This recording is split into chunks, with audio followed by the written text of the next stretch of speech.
Tak payah orang yang pegang. Two baddies, one push. One push. Oh, kan? Tu dia. To say que alegoria like a déjà vu. Come on, a déjà vu. Say it, say it, say it, say it, say it, say it louder.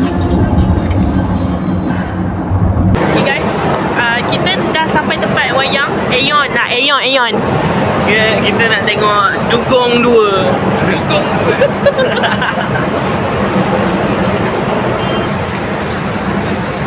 Kita akan tengok Duyung guys. Hari tu kita dah pergi dah sini. Saya pakcik tu kenal saya lagi.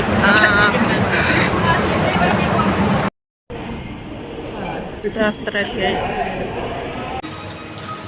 Nanti kita orang hantar ada video yang kita orang buat trend yang dah lama, dah trend lama, tapi kita orang saja nak buat sebab jarang lah kita orang nak buat. Betul. So sekarang ni kita orang kat TGV. Ya, kita orang nak, belum pukul 9 lagi guys. Sekarang pukul berapa? Sebab belum lagi. Sekarang pukul 8.31. Cerita tu start pukul 9. Ni Anaconda. Anaconda ni macam boleh lah. Okay guys, nanti kita orang review lah cerita. Lagi kita orang video bukan review, bagi flashback. Maksudnya kesimpulannya macam mana. Ya. So nantikan je lah. Guys, kita dah naik. Guys. Kita dah naik. Okay, kita dah nak masuk. Kita dah ada air. Kita ada popcorn. Jom. Tadi tengok tempat ya. Ni guys. Kita nak rekam tapi macam nak cakap gelap. So macam takut mungkin kita orang tak nampak. Tempat pun tak nampak orang gelap. So dekat pawagam tu kita orang 9 orang. Nanti tengok orang warga asing seorang. So 10 orang je dah. Dah habis.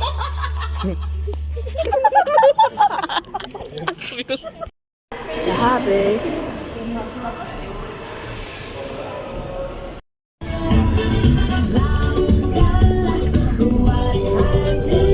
Menyanyikan lagu ini. Ya bro.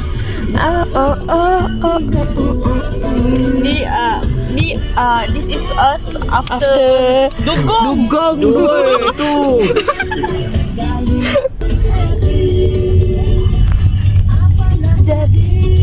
Jadilah apa nak jadi. Jadilah apa nak jadi.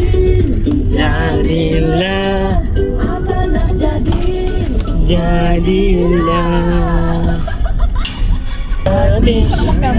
Ada orang. hatiku Dari bapaknya bisa kena terpaksa aku letakkan keluarga. Musuhnya bukan kehendakmu. Okay guys, kali ni pukul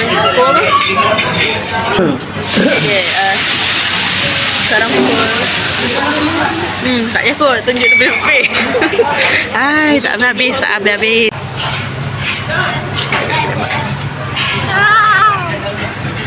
Ni muka-muka kita orang macam dah ngantuk dah ni. Apa nak jadi. Jadilah. Amat tanding ni mana? Dugong. This is me before Duyung 2. This is me before Duyung 2. This is me Before Duyung 2. Okay, 1, 2, 3. This is me before Duyung 2. This is me after Duyung 2. This is me after Dugong 2. This is me After dugong dua. Gong juga. This is me after New Year, guys. Apa nak jadi? Sudah